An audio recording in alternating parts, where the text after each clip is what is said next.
Have you ever felt perfectly fine? Then you pick up your phone, start scrolling through social media, and within minutes, your mood just crashes? You see someone who just got promoted, someone else buying a house, or they're on some expensive vacation, and instantly that thought creeps in, what am I even doing with my life? Why am I so far behind? Welcome to the comparison trap. It's not just jealousy, it's that paralyzing feeling that you are fundamentally less than. If you're in your 20s or 30s trying to figure out your path, this trap is incredibly dangerous. It makes you believe everyone else has it all figured out except you. But the truth is, comparison is the fastest thief of joy. Today, we are not just going to offer empty platitudes. We are going deep into this. I'm going to share with you 14 actionable secrets, not just theories, to help you actually stop this toxic comparison. We're going to rebuild your focus on your own journey so you can make real progress in your career, your studies, and find your peace again. If you're ready to break out of this trap, let's get started right now. Secret number 1, and this is foundational, is a mindset shift. Never compare your messy behind the scenes with someone else's perfectly edited highlight reel. We live in the age of personal branding. Everything you see online, Instagram, LinkedIn, Facebook, is not real life. It is a performance. When you see an old classmate posting about receiving a Young Entrepreneur Award, what do you see? You see the smile, the certificate, the nice suit. You do not see the 5 years of sleepless nights, the bank loans, the crushing failures, or the anxiety they might be facing right now. But with yourself, you see everything. You see your laziness this morning. You see your unwashed dishes. You know your deepest, darkest insecurities. Here is the problem.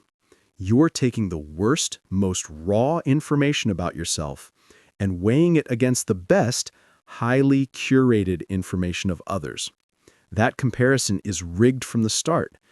It's like comparing your rough first draft to someone else's 10th published edition. I want you to recall the last time you posted a great photo online. How many shots did you take to get that one single picture? 20? 50? I know. We all do it. We edit, we find our best angles, we write inspirational captions even if we feel miserable. If we do that, why do we forget that everyone else is doing the exact same thing? Stephen Furtick said it perfectly. The reason we struggle with insecurity is because we compare our behind the scenes with everyone else's highlight reel. So, how do we apply this practically? When you feel that pang of jealousy, try this exercise. Humanize the target. Instead of seeing them as a perfect god, tell yourself, they also use the bathroom in the morning like me. They also fight with their partner. They also have days where they hate their job. This isn't to bring them down, but to bring them down from the pedestal to the ground level where you are. When you see them as human, toxic comparison fades, making room for empathy. Quick tip for this section. Do a social media purge today. If there is an account that consistently makes you feel inferior, even if they don't mean to, mute or unfollow them for a while. You need to protect your mental space until you are strong enough to face it without wavering. Secret number 2. Ask yourself, whose game are you actually playing?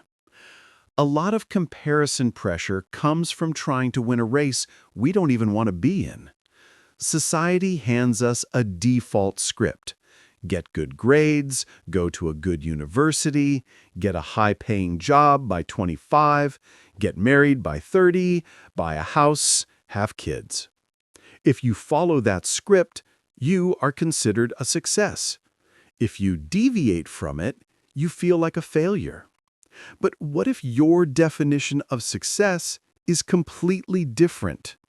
For example, you see a friend making a ton of money, working 80 hours a week at an investment bank. You feel jealous. But stop for a second. Do you actually want that life? Are you willing to trade your sleep, your health, and your freedom for that paycheck?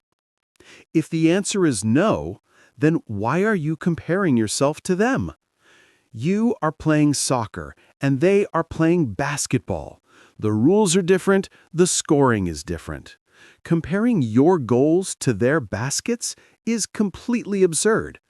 You need to define your own metrics of success. It might be time freedom. It might be the ability to do creative work every day. It might be building a happy family, even on a modest income. Try this exercise right now. Write down the 3 most important core values to you in this season of your life. Just 3. If adventure is your core value, then not owning a house yet isn't a failure, it's a choice to prioritize experiences. When you are clear on your values, you will see that the people you used to envy are actually just pursuing different values than you. Quick tip: audit the people you consider your idols. Are they truly living the life you wholly desire? Or do you just like one part of their success, the money, the fame? Choose role models who align with your core values, not the ones society tells you to follow. Secret number 3. Stop judging your envy. Instead, start using it as valuable data.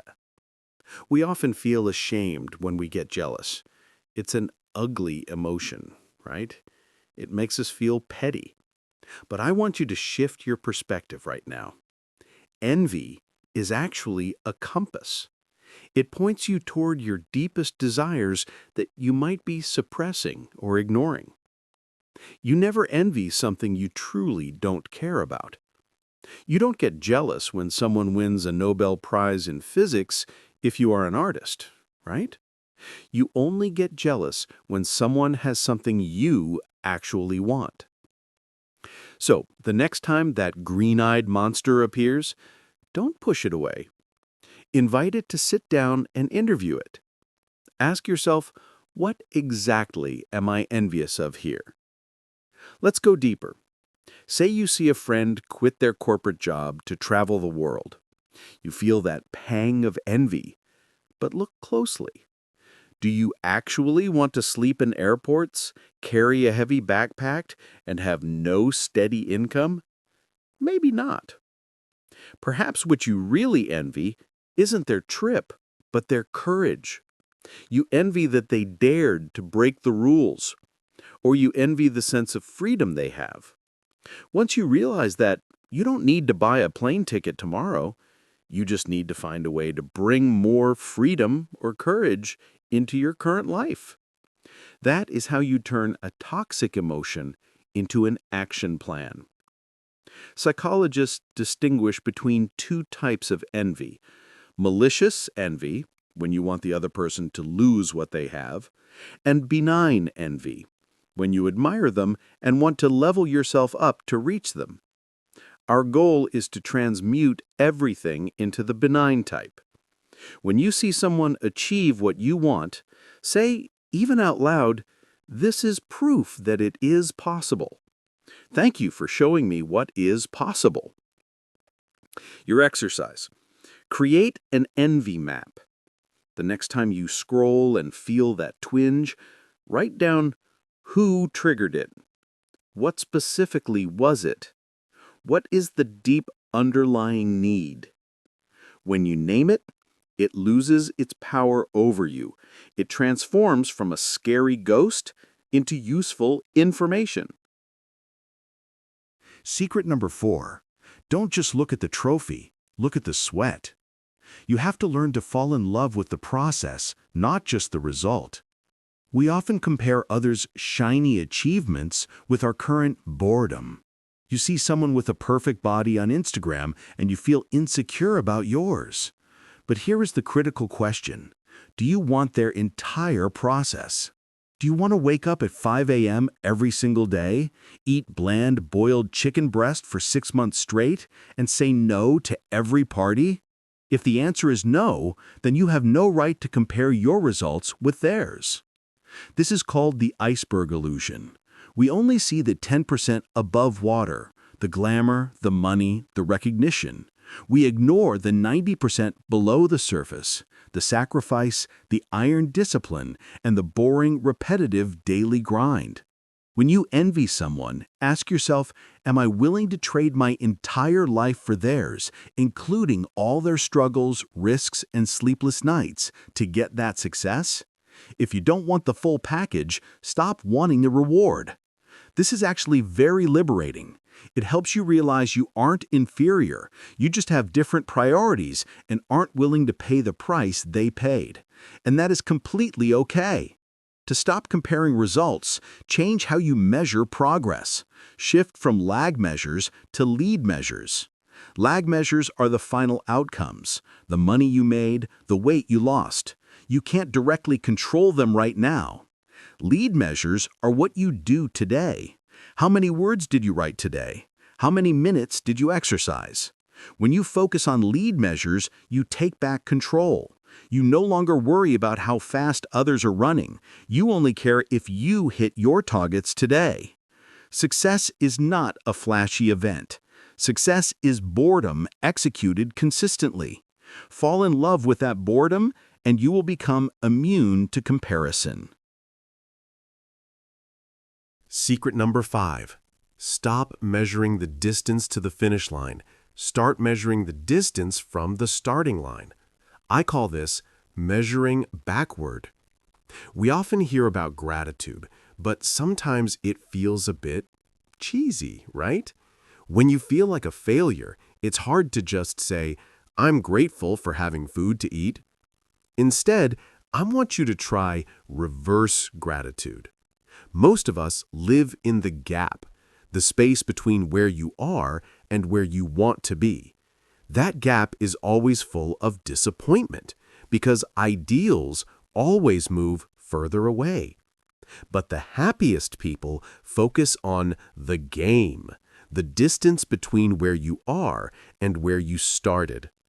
Think back to the version of you from 5 years ago or 10 years ago. That version of you is desperately craving what you consider normal today. Maybe you aren't rich yet, but you aren't stressed about every meal like when you were a student. Maybe you don't have the perfect partner yet, but you escaped a toxic relationship that used to hold you back. Those are massive wins that we often forget to celebrate because we are too busy looking at others. Comparison can only exist when you look sideways. When you look backwards at your own unique journey, comparison dissolves. You were the only person walking that path. No one had your exact starting point. No one endured your exact traumas. Don't just write a to-do list, write a done list.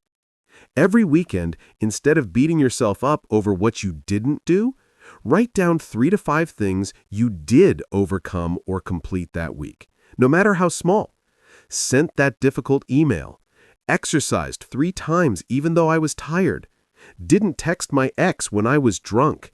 They are all victories. When you measure backward, you build confidence based on real evidence, not just empty affirmations. You realize you are so much stronger than you think. And a person who knows the value of the journey they have traveled will never feel threatened by someone else's destination. Secret number 6.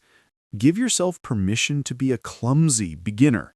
Accept that you have to be bad before you can be good. One of the biggest reasons we compare is because we want immediate results without going through the awkward learning phase. You see someone speaking fluent English, and you feel ashamed because you are still stumbling over every word. Remember this, you are comparing your chapter 1 with someone else's chapter 20. When you first start going to the gym, you cannot compare yourself to someone who's been training for 5 years. They have gone through thousands of hours of muscle pain, injuries, and sweat that you haven't yet. That comparison is not only lopsided, it is disrespectful to their effort and unfair to yourself. Actually, being a beginner is a superpower. In Zen Buddhism, there is a concept called shoshin, beginner's mind. Experts are often afraid. They are afraid of making mistakes, afraid of losing their status. They have to protect their I know it all image. But beginners? You have nothing to lose. You have the freedom to experiment, to make silly mistakes, to ask stupid questions. It is the most free state you can be in. Don't be in such a hurry to lose it. Next time you feel inferior to someone, change your internal monologue. Instead of saying, I can't do this, say, I can't do this yet. That tiny word, yet, opens up an entire space for growth. It shifts you from a fixed state, stuck, to a growth state, hopeful. Embrace your clumsiness. Laugh at your own mistakes. Nobody cares about you stumbling as much as you think they do. Everyone is too busy worrying about not stumbling on their own path. Secret number 7 is the most potent antidote to comparison. Shift from consumer mode to creator mode.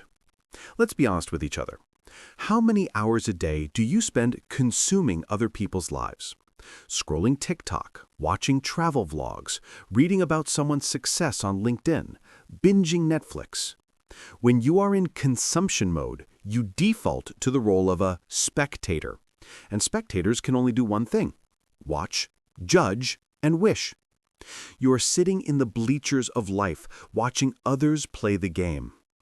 Overconsumption creates a void in the soul. You load your brain with tons of information about how amazing others are, but you create zero value of your own to balance it out. This leads to feelings of helplessness and inadequacy.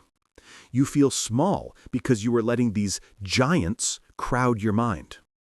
Conversely, creation is the act of taking back control.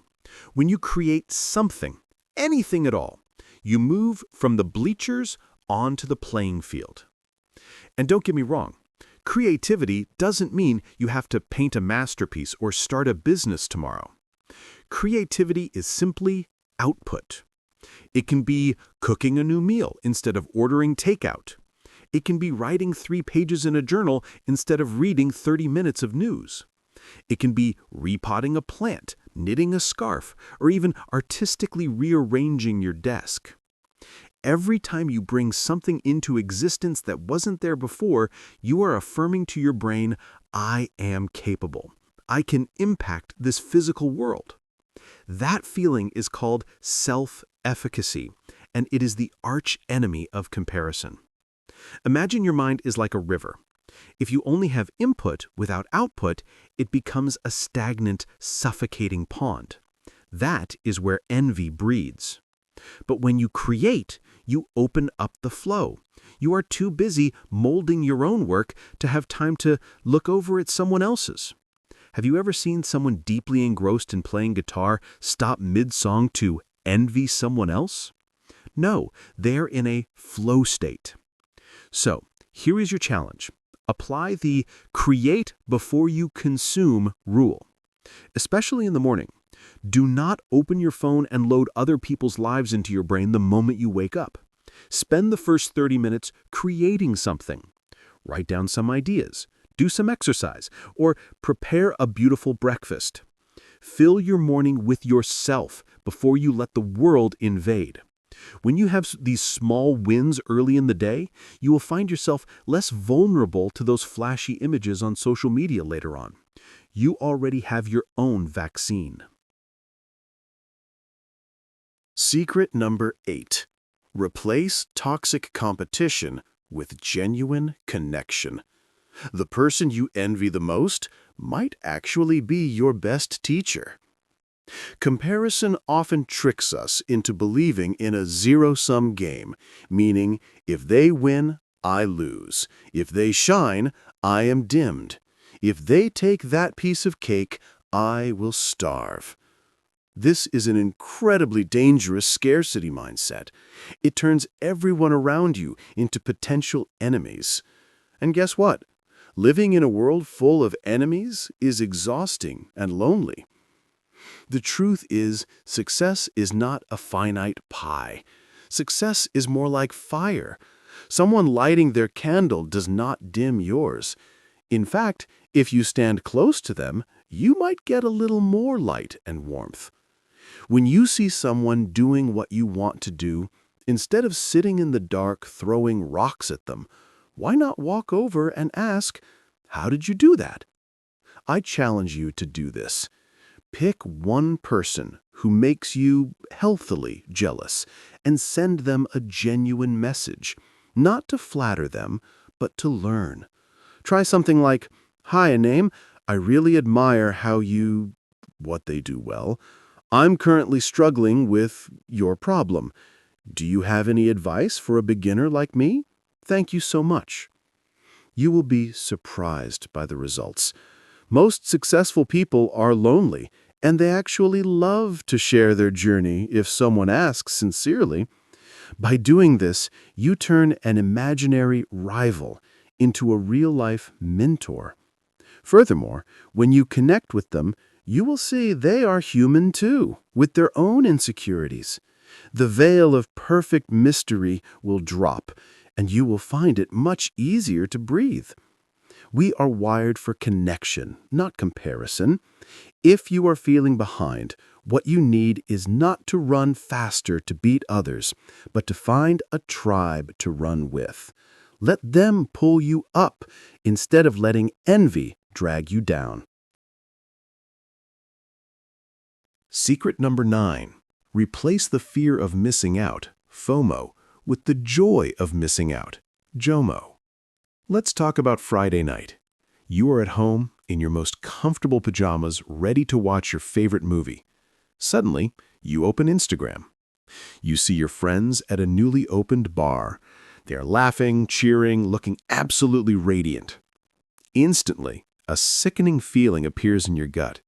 You feel like a boring loser. That is FOMO, fear of missing out. But you need to understand, FOMO is not just jealousy. It is a primal fear. Back in the day, if your tribe went hunting without you, you might starve or get eaten by predators. Our brains still hold on to that fear. If I'm not there, I will be forgotten. I will be unsafe. Social media has weaponized this primal fear. It constantly sends you the signal that everyone is having more fun than you, somewhere that is not here. It is time to upgrade your operating system to JOMO, joy of missing out. JOMO is not sitting at home bitter because you weren't invited. Not at all. JOMO is when you get the invitation to that loud party and you confidently say, "No thanks. Tonight I choose to stay home with my book." The difference here is intentionality. You are not a victim being left out. You are actively choosing what is best for you right now. You realize that when you say no to them, you are saying yes to yourself. Let's be honest. How many times have you forced yourself to go to events out of FOMO only to wish you were back home the moment you arrived? You spent money, wasted time, drained your energy just to maintain an image of fitting in. JOMO is maturity. It is knowing exactly what you like. If you are an introvert, a quiet evening is not boring. It is recharging. Why are you comparing your way of recharging with someone else's way of draining energy? To practice JOMO, you need to protect your time like it is your most valuable asset. Try this exercise. Every week, schedule a date with yourself. Write it in your calendar like an important, non-cancelable meeting. During that time, you will do what you love most without caring what the world is doing. Turn off your phone, take a bath, paint, cook, anything.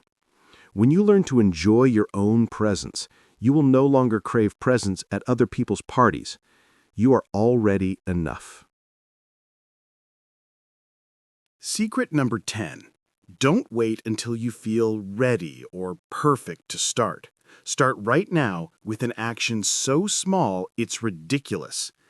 Comparison often leads to a psychological state called analysis paralysis. You see someone else's massive result, $1 million business, a six-pack body, a best-selling book, and you get overwhelmed. You start thinking, they are so good, I must prepare perfectly to be like them. And so you plan, you research, you read more books, you wait for the perfect moment. Let me tell you a secret. The perfect moment never comes. The people you are comparing yourself to, they didn't wait for the perfect moment. They started when they weren't ready, when they were scared, when they lacked everything. Your constant preparation is actually just a sophisticated form of procrastination fueled by the fear of judgment. You are afraid that if you start now and don't do well, you will look inferior to them. The solution here is minimum viable action, or MVA. If your goal is get a body like an Instagram model, your brain freezes because that goal is too far away. Break it down to the minimum. Do 5 push-ups right now. Just 5. Sounds ridiculous, right? But precisely because it's ridiculous, you can't make excuses to refuse. And the magic is, once you are on the floor for 5, you will usually end up doing 10. We often think, we need motivation first, then action. Wrong. The reality is, action creates motivation. When you complete a small action, your brain releases dopamine, the reward hormone. It makes you feel better about yourself instantly. And when you feel good, you compare yourself less to others. You are too busy being proud of your 5 push-ups. Don't turn off this video and think, yeah, that's nice, and go back to scrolling. I want you to do something for 2 minutes right after watching this video. Send one email. Write down 2 lines in a journal. Clear one corner of your desk. Anything. Action is the enemy of comparison. You cannot sprint and look around at the same time. Start running, even if it's just running in place. Secret number 11. The grass is not greener on the other side. The grass is greener where you water it. Come back and tend to your own garden. We all know the saying, the grass is always greener on the other side. You look at someone else's life and it looks so vibrant, so easy, but you are making a fundamental cognitive error. You are comparing their harvested garden with your weedy patch. Each of us is born with a different soil type and climate. This is your family background, your innate talents, and even your flaws. If you were born a cactus, resilient, prickly, drought-tolerant, but you keep trying to compare yourself to a rose, elegant, needing lots of water and care, you will always feel like a failure. You are trying to grow bananas in the Arctic just because you saw someone in the tropics doing it successfully. It is impossible and unnecessary. What is the most dangerous thing about staring at your neighbor's garden? It's that while you are busy being envious, your garden is dying of thirst. Weeds, bad habits, negative thoughts start growing. The more you neglect your garden, the uglier it gets. The uglier it gets, the more you hate it and want to look at your neighbors again. It is an endless downward spiral. It is time to grab the watering can and get back to your own patch of land. You need to find your own unfair advantage. Maybe you aren't rich, but you have a lot of free time, something busy people crave. That is your advantage. Maybe you aren't extroverted, but you have deep observation skills. That is your advantage. Ask yourself, what kind of plant can only grow well in this unique soil of mine? When you start focusing on watering and fertilizing your own unique seeds, you will see magic happen. Your garden starts to turn green again. And when you're busy harvesting your own sweet fruits, whether they're cactus fruits or apples, you won't have time to care about what your neighbor is growing anymore. Secret number 12 might trigger you a little at first, but bear with me. Dare to be average. We live in a culture obsessed with being exceptional. Social media tells you that if you aren't a millionaire by 30, haven't traveled to 50 countries, don't have a movie-like romance, then you have failed. You must be special, otherwise you are invisible. The pressure to be special is the gasoline for the comparison fire. When you believe you must be in the top 1%, you will always feel miserable because, by statistical definition, 99% of us will not be there. And you know what? That is completely okay. Most of our lives will be average. We will have normal work days, normal relationships, normal meals. When you accept that you might just be average at most things, you are suddenly free. You are free from having to prove yourself to the whole world. You don't need to be the most perfect mother on Instagram. You just need to be a good enough mother who loves her kids. You don't need to be the employee of the century. You just need to do a good job and go home on time. I want to introduce the concept selective mediocrity. To be exceptional at one important thing, example, your career, you must accept being mediocre at other things. For example, having a perfectly tidy house all the time or gourmet cooking skills. You cannot win every race. The people you see online who seem to have it all, they are either lying, hiring a lot of help, or burning out behind the camera. Choose the battles you are willing to lose so you can win the war that matters most to you. Being average is not failure. Sometimes being average is the foundation of a happy and sustainable life. Do not let others' unrealistic standards steal your simple joys. Secret number 13. Sometimes the problem isn't psychological, it's biological. You need a dopamine detox to break the comparison addiction. Do you know why you can't stop scrolling social media even though you know it makes you sad? Because every time you see a new image, your brain releases a little hit of dopamine. Even if it's a little hit of jealousy, it's still a stimulation. Our brains have been hacked by tech engineers. They design these apps like slot machines, addicted you to pulling down to see what the next reward is. The consequence is that your satisfaction threshold is pushed too high. Real life, slow, quiet, requiring effort, becomes unbearably boring compared to the hyper-stimulated world on the screen. When you were used to seeing massive success every 5 seconds on TikTok, sitting down to study vocabulary for an hour feels like torture. And when you can't do the work, you turn around and compare yourself to the hyper-productive people online. You need to reset your brain.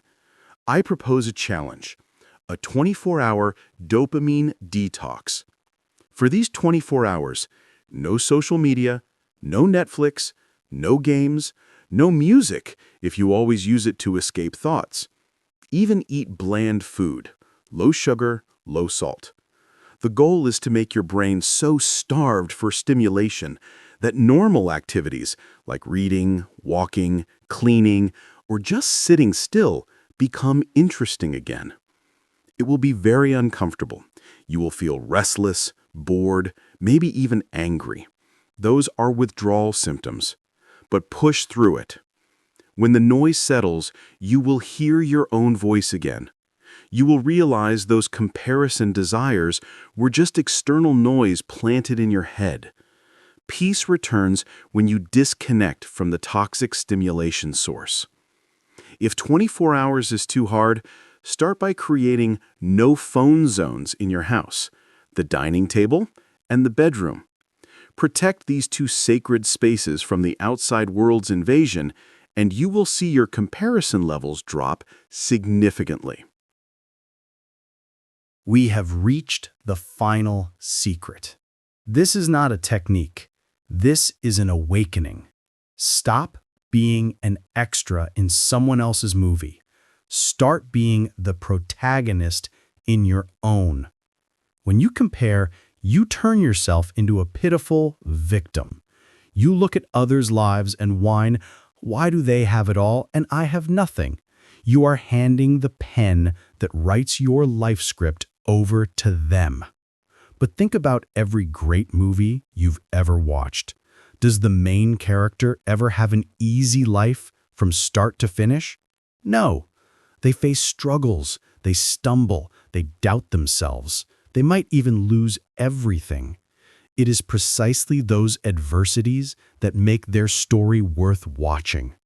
If you are in the darkest, worst, most inferior phase of your life right now, then congratulations, you are in Act 2 of your hero's journey. Don't waste this precious Act 2 by staring at someone else's screen. Focus on your character development. Instead of saying, I am a loser because I'm 30 and still renting, rewrite it. The protagonist is going through a financial trial to learn a valuable lesson in resilience before they build their own empire. Do you see the difference? One is despair.